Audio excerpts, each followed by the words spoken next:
Rishi Ashwalayana approaches Brahmaji and stating that Adhi Bhagavo Brahmeti iti. So may you teach Brahman. And when he said that Adhi Bhagavo Brahmeti Brahma Vidyam Varishtham Sada Sadbhi Sebhyamanam Nigudham Yaya Chirat Sarva Papam Vyapayah Parat Param Purusham Yadi Vidwan iti. So when he highlighted especially that I would like to know this Brahma Vidya that is pursued, looked after, sought after by noble ones, and of course by knowing which all papas are destroyed, that to achirat at once, very swiftly. So if that is the case, now may you teach. So what did Brahmaji say? So Brahmaji highlighted three aspects. So what are they?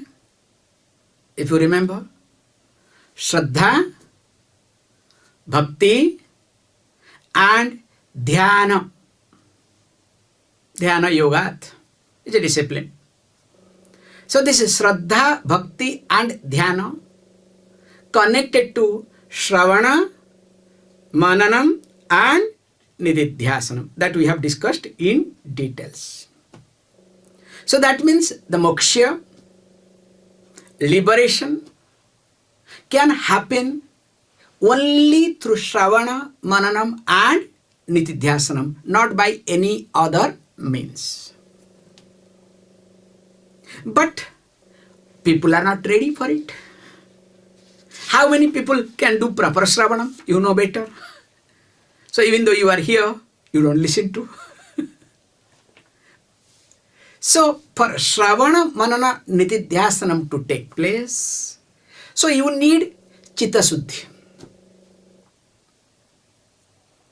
So for Chitta Suddhi, they becomes auxiliary sadhana, secondary sadhana. For that what you need? Karma yoga. You need upasana yoga. So when we talk about karma yoga brings Chitta Suddhi. Remember, Chitta Suddhi is not enough. I am using another word, technical word. Along with Chitta Shuddhi, you need Chitta Shanti. So purification of mind, also Chitta Shanti. That mind should be Shantam, tranquil, peaceful. There are two levels. So there what we say, when you are engaged in Karma Yoga, again Karma Yoga consists of what? Ishwararpana Buddhi and Prasada Buddhi. Don't forget that. And when it consists of these two, then comes Upasana Yoga. In Upasana, what we do? Mainly either Ekarupa Ishvara or Anekarupa Ishvara. Now when you do Ekarupa Ishvara Dhyanam, your Ishtadevata Dhyanam, whatever, there what happens? Chitta Suddhi happens, but Chitta Shanti need not take place. In fact, the moment you see, suppose you are Vishnu Bhakta, the moment you see Shiva, people are going, ayo, not to touch, not to look at them. If you are Shiva Bhakta, if you see Vishnu Bhaktas, oh, they are our enemy. Especially in South India, is very predominant, okay? You cannot think of. Nowadays, it has come down a little bit. So that means what? Chitta Suddhi may happen, but Chitta Shanti will not happen. And unless Chitta Shanti happens, you cannot grow. So that's why we say, from Chitta Suddhi to Chitta Shanti, there is a big quantum jump. that jump to take place, you need to do what? Vishwarupa Dhyanam, Anantarupa Dhyanam, Anekarupa Dhyanam. So as you are comfortable with your Ishtadevata, you must be comfortable with any Devata. Can you see this point very carefully? So if you are not comfortable with other Devata, that means good. Chitta Suddhi may take place, but Chitta Shanti will not happen. That's why if you look at Adi Shankaracharya work, this is the beauty in Adi Shankaracharya. This is the one of the reason we respect, or everybody respects, because Adi Shankaracharya has written hymns, stotras, in the praise of every god, goddesses. He has not left anybody. Whereas if you look at any other Acharya, they have not gone out of their Ishtadevata. They were stuck with only their Ishtadevata. So that itself explains how the understanding of the Acharya. So because it clearly shows Ekarupa Ishwara Dhyanam they have done well. Ishtadevata Dhyanam they have done well. Whereas that Anantarupa, Vishwarupa, Anekarupa Dhyanam they have not done. And unless and until you do Anantarupa or Vishwarupa Dhyanam, remember, you cannot come to Jnana Yoga. Impossible. We have discussed in details, okay? So, it is not possible. So, for that to come to Jnana Yoga, you need to go through this. Now, here is being talked because these verses are demanding this sort of technical analysis. Now, when you come to Jnana Yoga, because remember, from Saguna Brahma to Nirguna Brahma, because there is a big quantum jump. So when there is a quantum jump, so the gap is what? That Anantarupa or Vishwarupa Dhyanam. Or else from Saguna Brahma, you cannot go to Nirguna Brahma. You can tell Nirguna Brahma.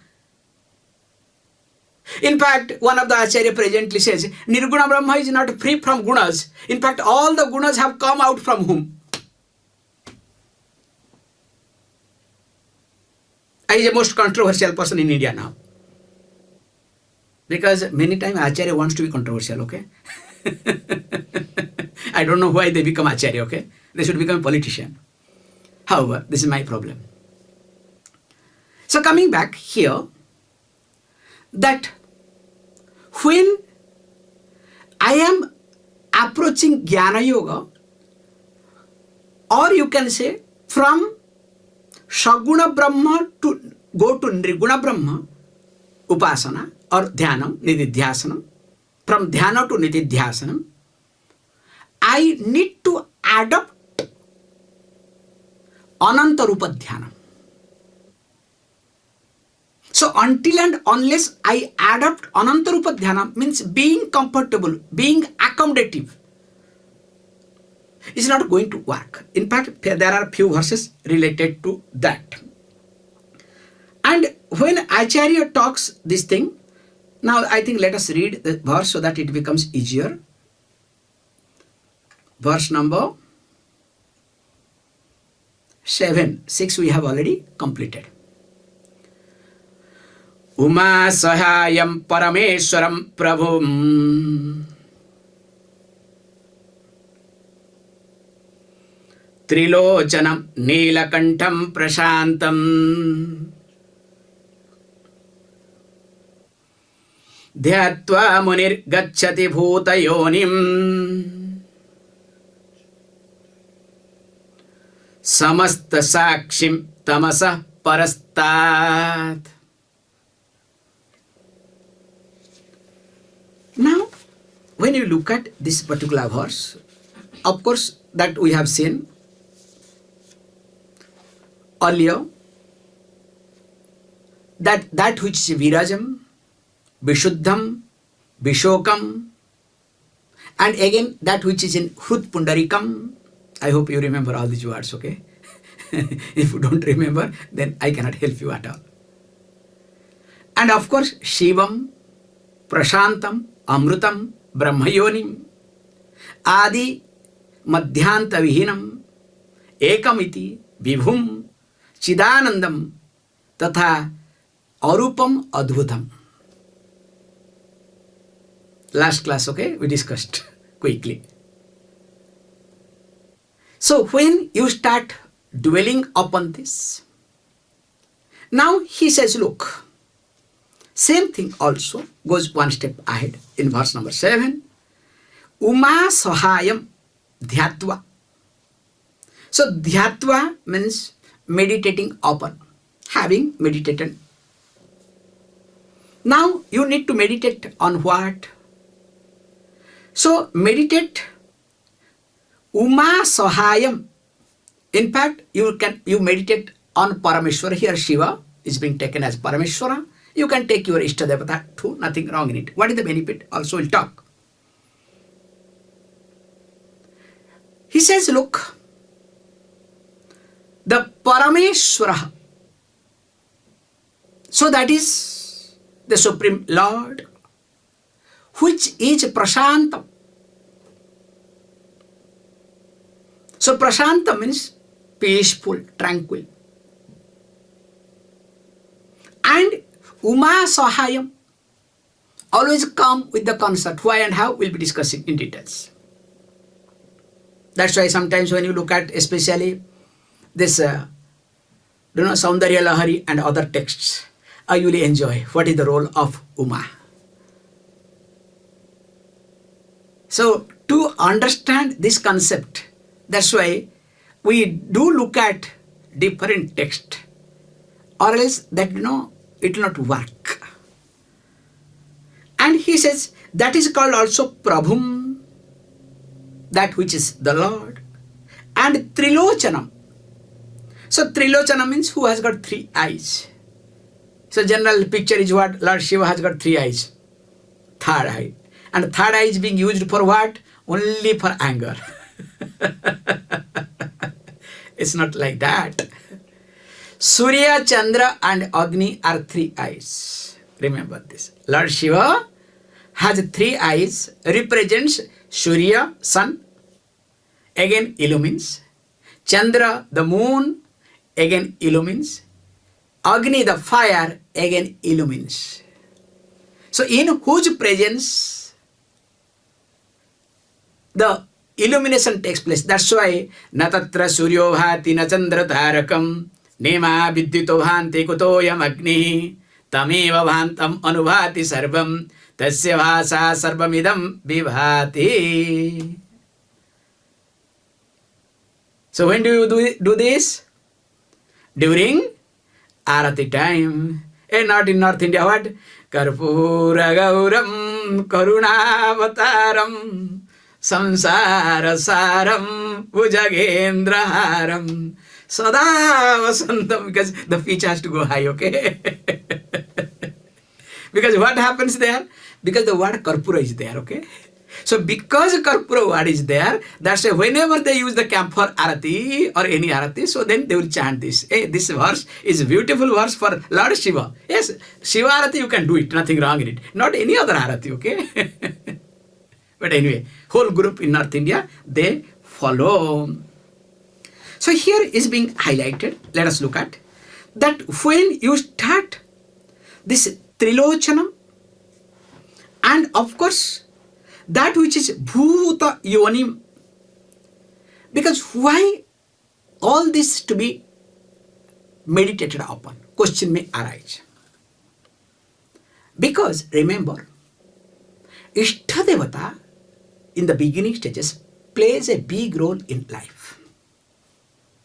Especially a common person is full of fear. And because fear, guilt and regret. We call 5 things are there always with a common person. So what are they? First is fear. Then followed by sense of guilt and sense of regret. And if these 3 are there, Then fourth one is depression. And once depression comes, loneliness. So these are the 5 things are there with a common person. Now it is not that easy to handle fear, not that easy to handle sense of guilt and of course regret. So there what we say, to handle this, we need to take the help of mainly this Saguna Brahma Upasana. To start with Ekarupa and later on Vishwarupa. And why? Because without Upasana, it's not going to work at all. Because unless I do Upasana, how can I handle myself, especially my past? And when I cannot handle my past, will I be able to look at future in a healthy way? Will it be possible? And when I don't have strength, courage to look at future in a healthy way, will I be able to face the present? So there, of course, we have a lot of discussions in Bhagavad Gita and every text, including that we saw our last text, Goraksha Samhita. How this happens? Suppose you cannot or you do not get into this Vishwarupa, at least start doing dhyanam with your Ishta Devata. I am asking all of you, whatever Ishta Devata you all have, will you be able to chant one Ishta Devata dhyana mantra?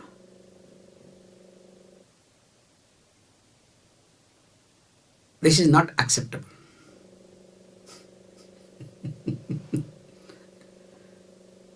If you cannot chant one Ishta Devata's dhyana mantra, that means what sort of Ishta Devata you have? You don't have Ishta Devata, it means. It is not like olden days India, okay? So wife will not call husband name, hey, hey, or husband will not call also wife name. It's not like that, okay? It's not one way, both way. Husband also never calls wife name. Ooh, ooh. Only the voice changes, okay? Ooh, eh. That does not mean they do not know their names. You understand the concept? So now if you say that you have Ishta Devata, how come you don't remember? So first task is what?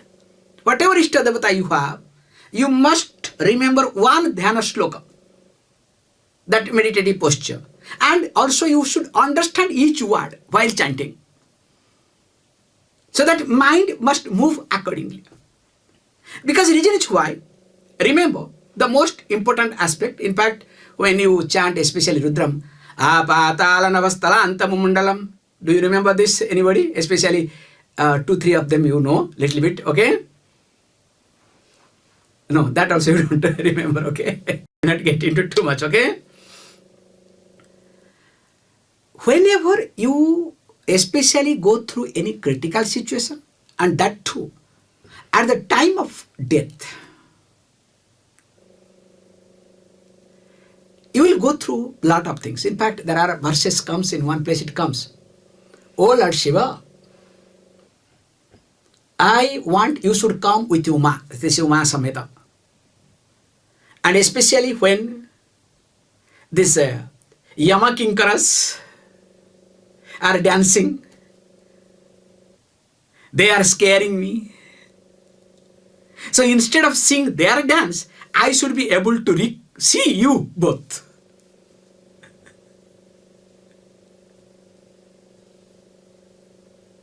So if that can happen only when you are tuned to. That's why at least one stotras Because I am sorry to say, many of you are chanting, not all of you are chanting Guru Stotram. How many of you can really chant Guru Stotram without looking at the Guru Stotram? I don't think a single person can do. So what does it mean? No commitment. It's just time pass. I am serious with you all, okay? In this regard. And you want to understand Brahma Vidya. Brahma Vidya or Brahma Vidya?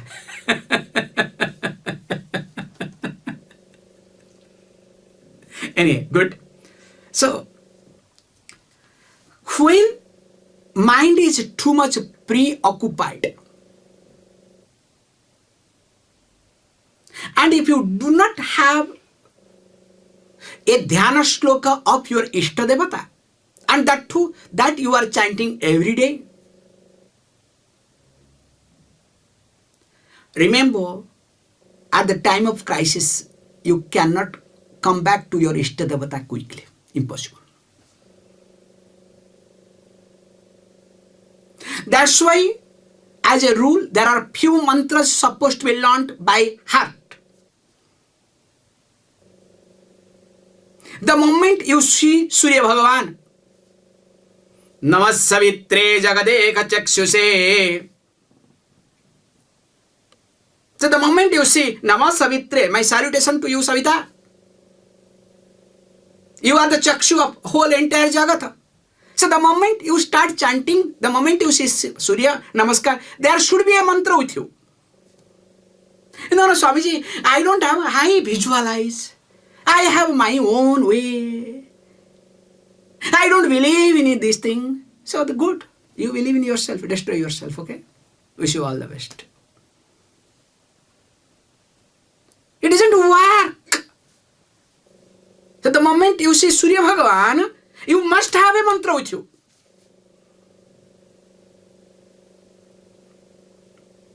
So each devata when you see, you should have a mantra.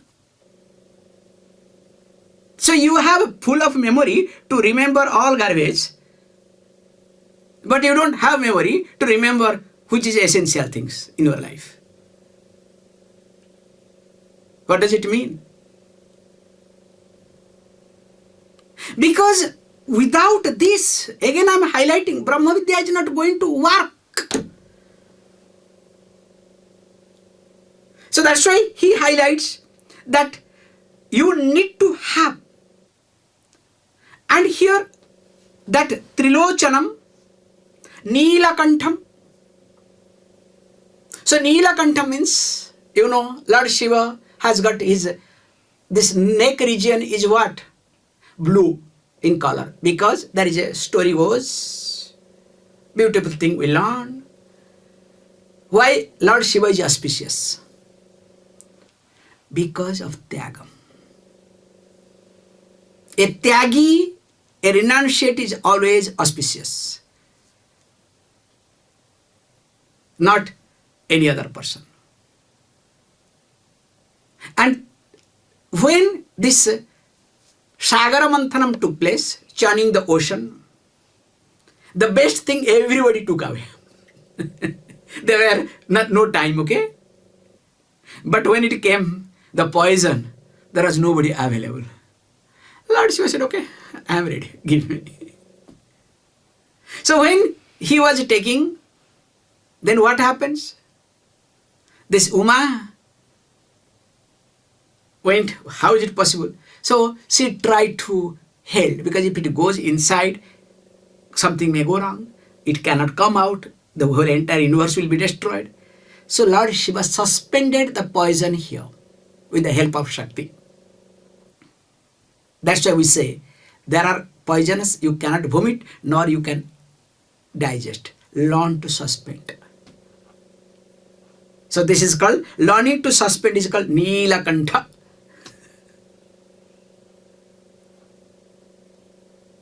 And of course, Prashantam. So when you know how to suspend, the mind is definitely tranquil. No sound. And of course, dhyātvā munir gacchati. So when a Muni, a seeker, does meditation upon this, gacchati, where does it goes? Bhūtayoniṁ. So yoni means here karanam iti. So karanam of bhuta. So here the karanam of the cause of all beings, including Hiranyagarbha, means Brahman iti. And that which is samastasākṣin. So that which witnesses everything. Tamasah parastāt. So tamasah parastāt means not, don't use the word tamoguna. It's beyond tamoguna. No. So tamas means here we take tamas word with maya. So that means that which is beyond maya. Now, when this concept comes, now question may arise. How you look at? If I am Vishnu Bhakta, if I am Devi Bhakta, Bhakta means devotee, okay? If my Ishta Devata is Vishnu, if my Ishta Devata is Devi or Ganapati or any other thing. So how to look at? Because you are talking only Lord Shiva. So it's a big question mark for me. Let us read. Sabrahma sasiva sendraha sokshara paramaswarat saeva vishnu sapranaha sakalogni sachandrama. It goes on and on. In fact, when we do this Pushpanjali, when we offer flower, so what we say? In fact, we chant this. Sendra Swakshara Paramaswarat. Sabrahma Sasiva Sendra Swakshara Paramaswarat. Yo Vedado Sura Prokto Vedante Cha Pratishtita Tasya Prakutilina Yah Parasamayeswara. So we don't differentiate. In fact, we'll be seeing this verse in details tomorrow. So what does it mean, Brahma? What is Shiva and what is Indra? What is Vishnu? Little bit differently with reference to gunas. So how each guna, even though all are one and same, but because of Nama and Rupa, they are different. That's why we say Brahma means Brahmaji takes the help of Rajoguna for the creation. Vishnu takes Sattva-guna for sthiti, for sustenance. And Shiva takes Tamoguna to bring the change. Even though all are one and same, but each one takes the help of one guna to take care of this creation. We'll discuss in details tomorrow. Om Purnamada Purnamidam Purnat Purnamudachyate Purnasya Purnamadaya Purnameva Vashishyate. Om Shanti Shanti Shanti.